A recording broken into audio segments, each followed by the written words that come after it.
Aloha and welcome to another episode of Maui Manao. I'm your host, Alan Teixeira, and today we will be discussing the 2013 special session with the Maui Senate delegation, Senator J. Kalani English, Senator Ross Baker, and Senator Gilbert Keith Agaran. Senators, thank you so much for joining us today. We would like to discuss special session, which occurred today earlier in the Senate chambers. Can you tell us exactly, or please describe what this special session is all about and what we can expect in the days to come? Well, the governor had called us back into special session for three reasons. One is to consider a marriage equality bill.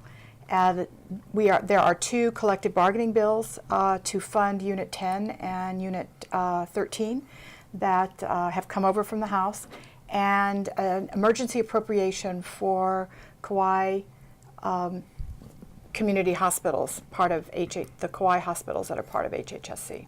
And because we're also meeting, that means that everyone that Governor Abercrombie has appointed since we left in May now have to be confirmed. So I know that my colleagues, they're both chair of committees that have people that are going to be up for confirmation. So there's other things happening as well. Yes, actually one of the members that my committee, the Commerce and Consumer Protection Committee, considered was an appointment to the Board of Pharmacy. And it was a Maui woman, Mary Jo Keefe, who is serving as a member of the Board of Pharmacy. So we're in session, we were called in session on the 28th, which is Monday. Today's Wednesday.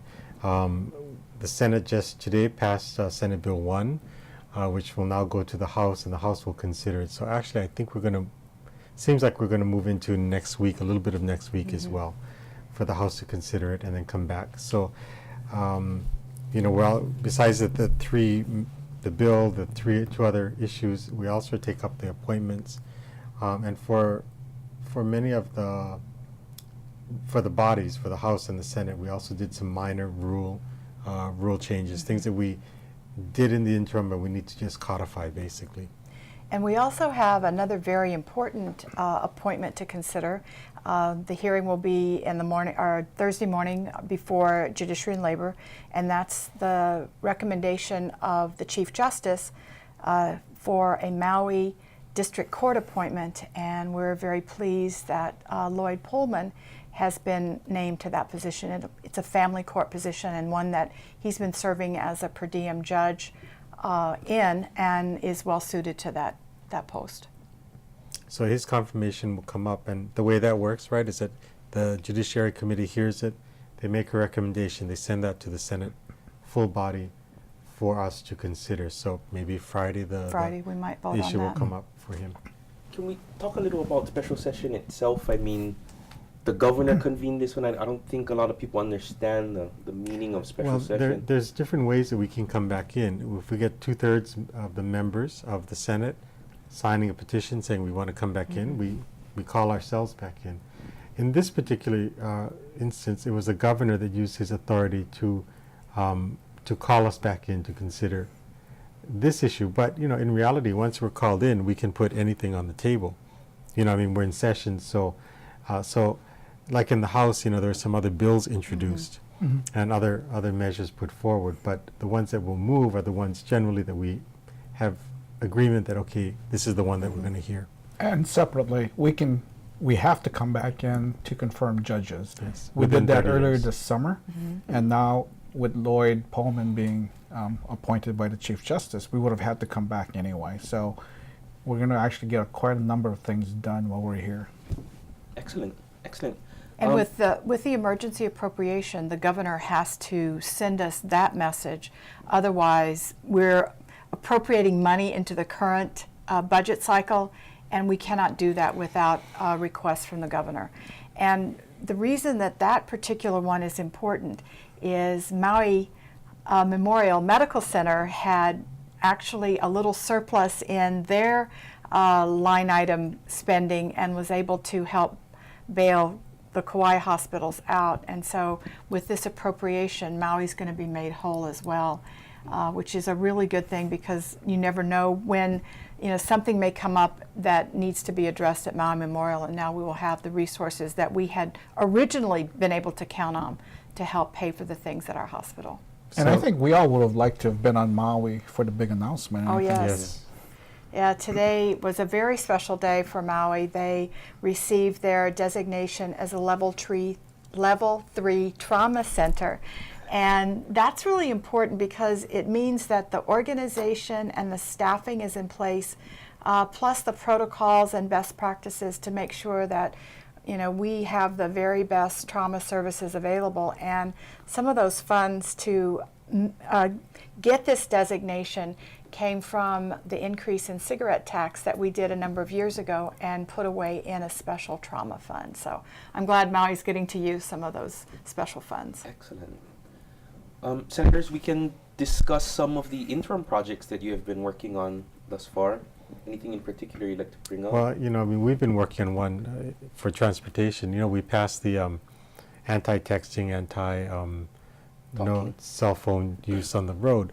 But it was so broad, and the way that the police have been interpreting it. So somebody pulls over on the side of the road to, so they're getting out of traffic to answer a cell phone call, or to get directions. The police will give them a ticket because they're operating a device while they're in the car. So we're looking at trying to tweak some of that so that it's very clear that, okay, if you're pulling, that's what we want. We want you to pull over. You need to Yeah. find your directions, pull over, go onto your device, find the directions that you need to go, and then you're on your way.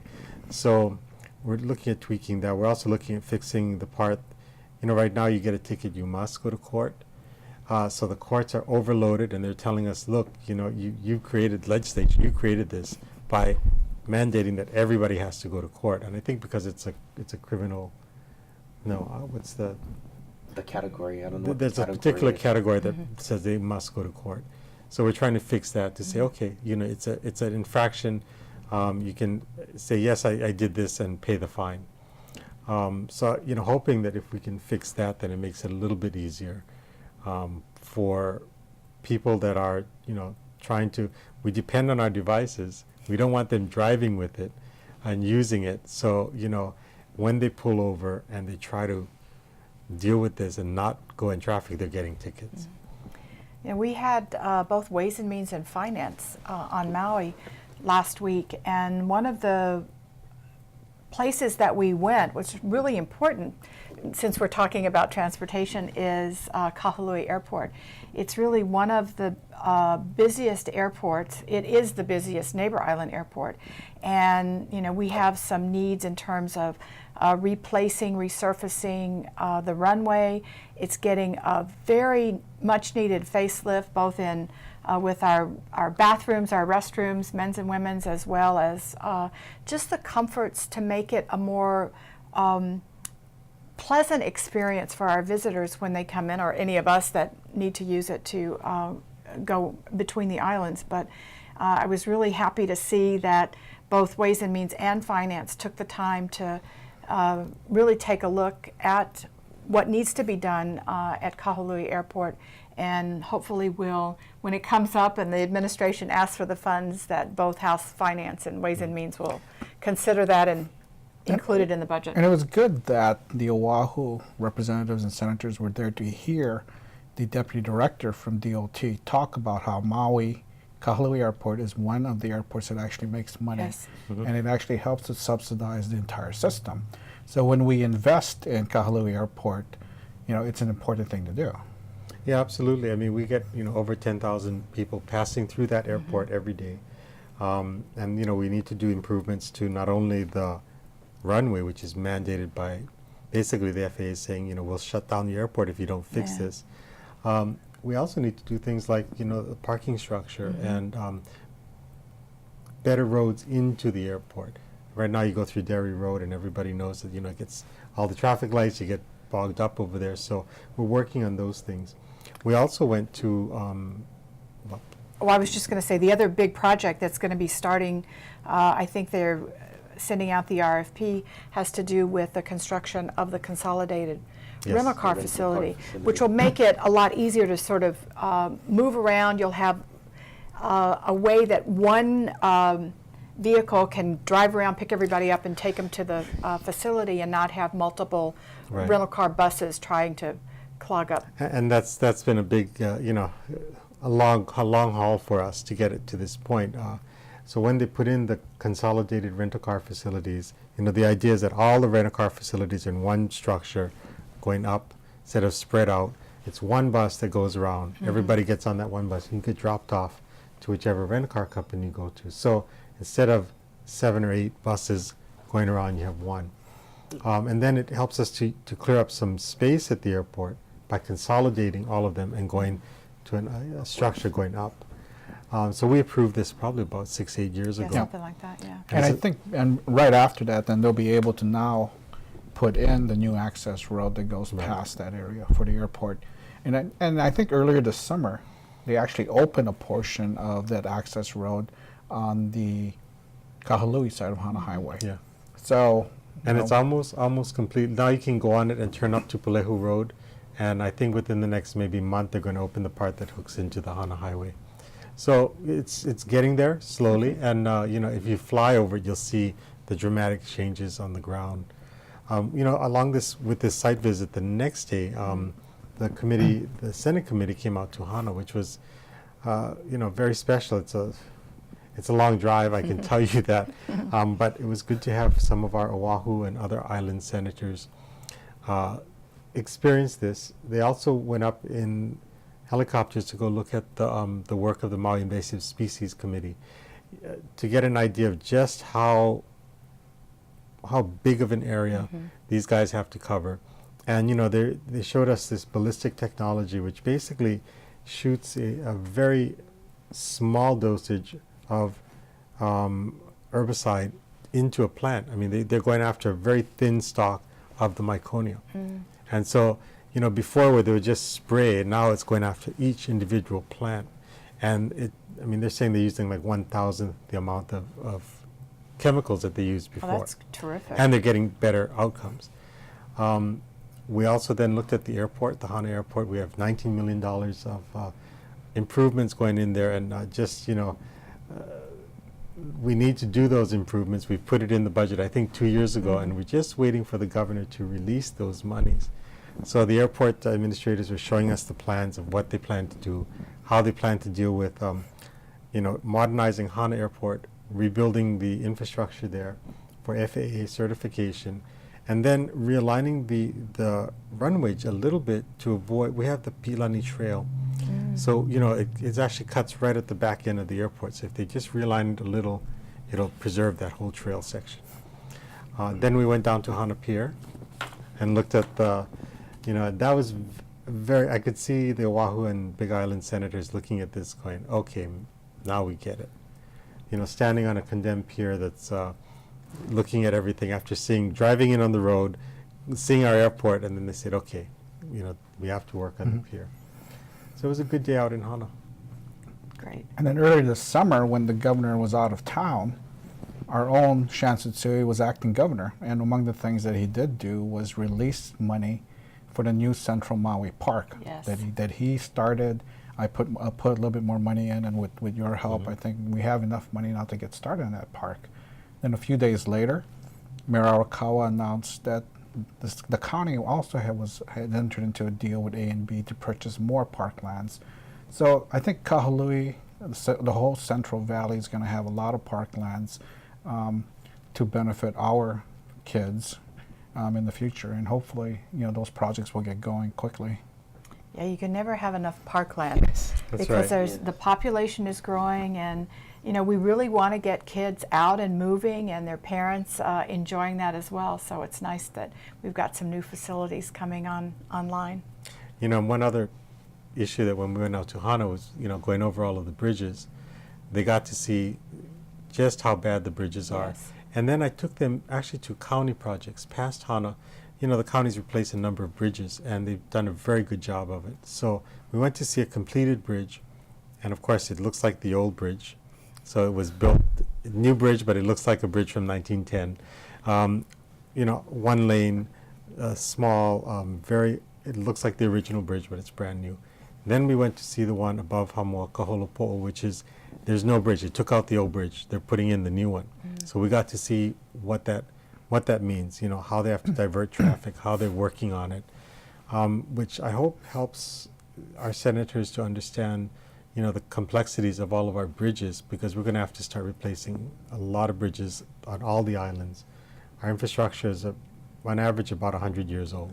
And I think we got to commend the county for the way they're working on improving the infrastructure and taking advantage, being a little bit more innovative in how they access federal money.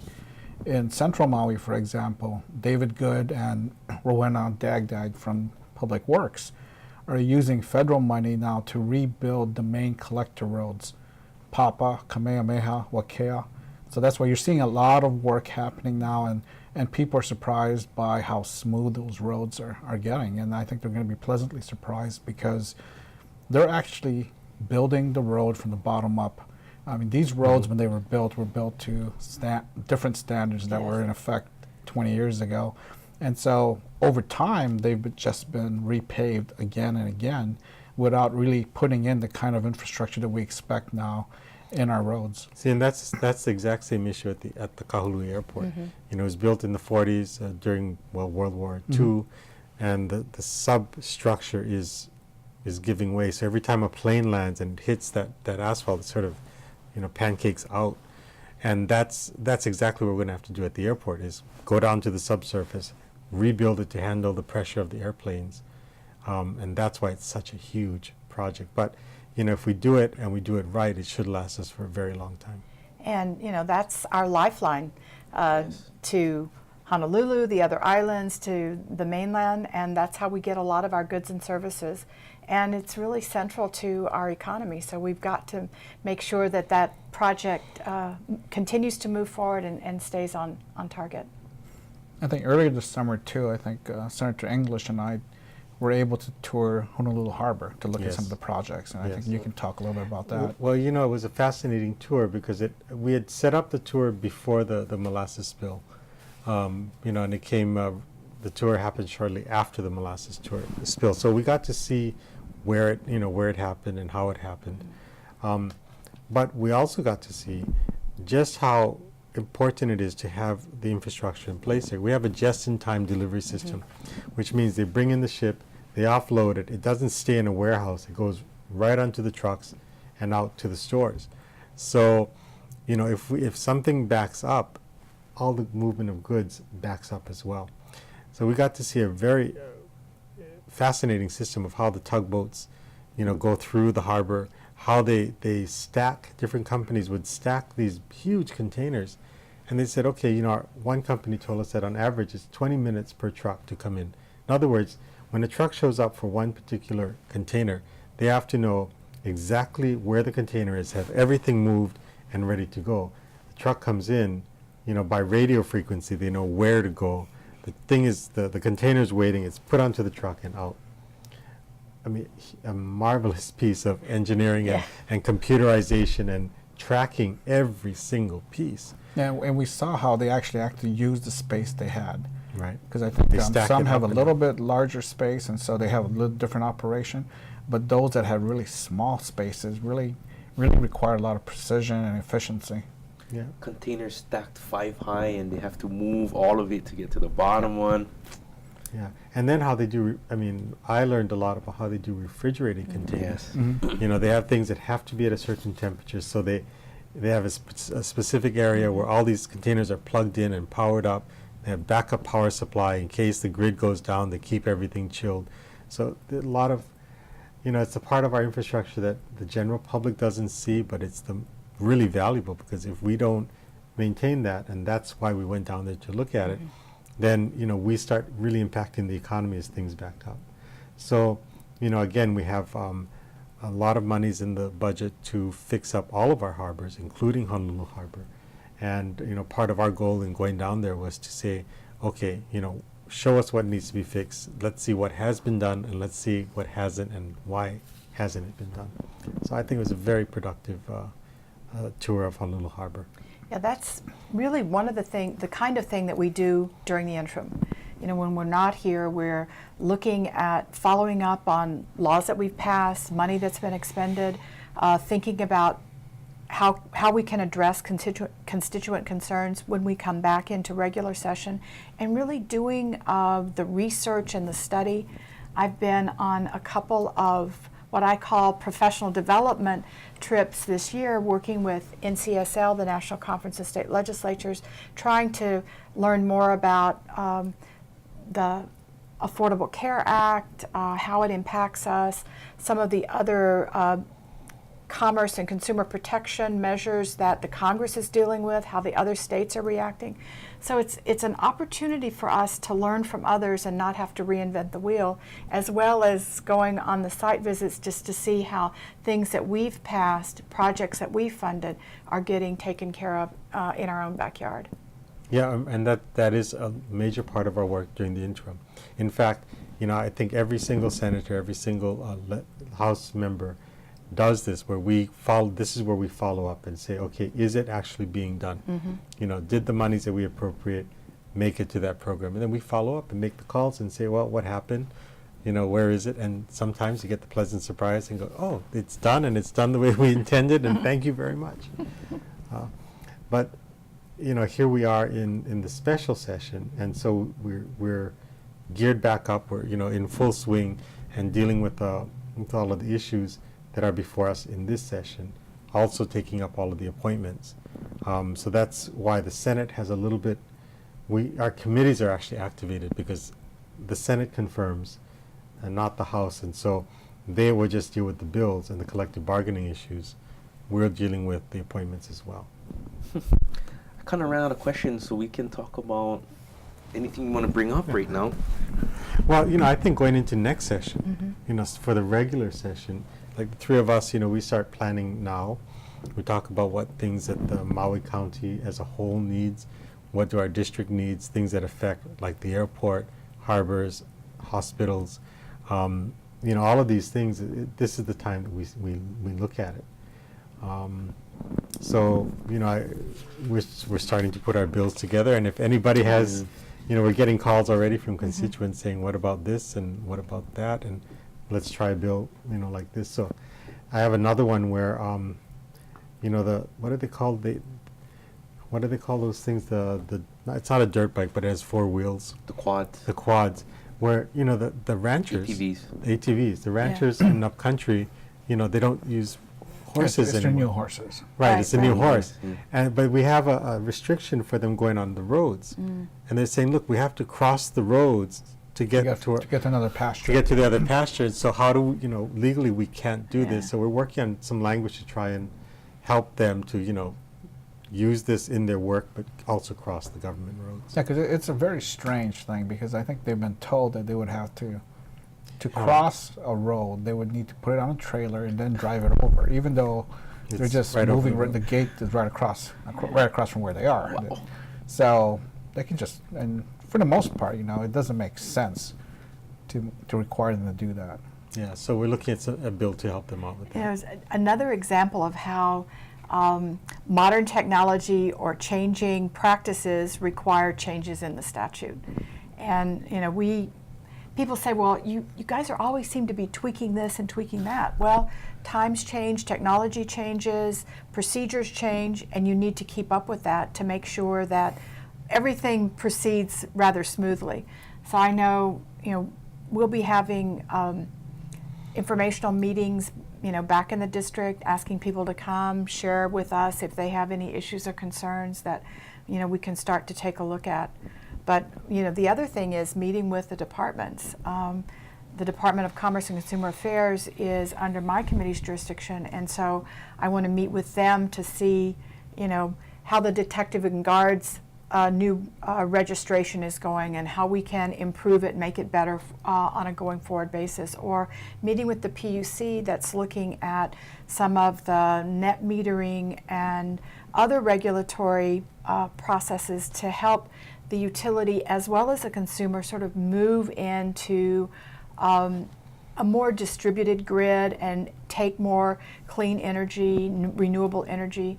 So there's a lot of things that are sort of ongoing, and I guess the idea for me is just to keep things moving forward, getting as much public input, and then trying to, when the session comes in, trying to make the best policy that we can to help in a short period of time, to help whatever issue is on the table. What I'm surprised about is that since we all live in our communities, We don't spend as much time here on Oahu, so I'm always surprised by how these issues come up when you're, shopping at Long's or at Safeway. And I know that the solar issue has been something that a lot of people are bringing up to me because, Kahului has the potential of having a lot of distributed energy, but a lot of people are having a lot of issues with getting connected.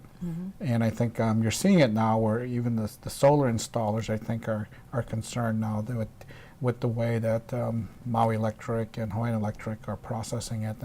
And I think we all understand that there are some engineering issues and there are some processing issues, but it does seem that we need to take a real close look at how we can better allow people to take advantage of the location. Right. I mean, look at upcountry. Look at that area where we have high solar penetration, and the grids are full. So I'm often getting calls by people saying, I want to put in solar, I have the financing for it, but the electric company said no. Or they said, you need to do an interconnect study that's going to cost $3,000 initially, and then we'll tell you how much it's going to cost to add in the equipment to make it work. But I think a lot of this was triggered recently by a change in internal policy within the electric company that sort of put the solar companies in a very hard position because, as I understand it, they said, here's our projects in line. They give them preliminary, yes, go ahead with it. They start with the contract, and then if they give you the preliminary, generally you get the final. What they said is, well, we can't guarantee anything until the final. Well, actually, Maui Electric has taken a little bit different stance, and so the Oahu guys are going, how come, it can't be a little bit more opened up like Maui has. On Oahu, they have some circuits that are over 100% penetration for minimum daytime load, and that gets to be a little problematic because you want to make sure that there's reliability. So I think on Maui, they've actually opened up more of the circuits and are allowing groups to hui up to do that interconnect study, so they get a better sense earlier about where they can connect, how they can connect. But there's still some issues, and so I was really happy to meet with one of our wind farms who's looking to go into solar, talking about they have a proposal and they're working with MECO to develop a new generation plant that will get us off of the old, very dirty, very expensive kahului generators and allow us over the next several years to actually be much more stable and develop a grid that will be able to take more renewable energy.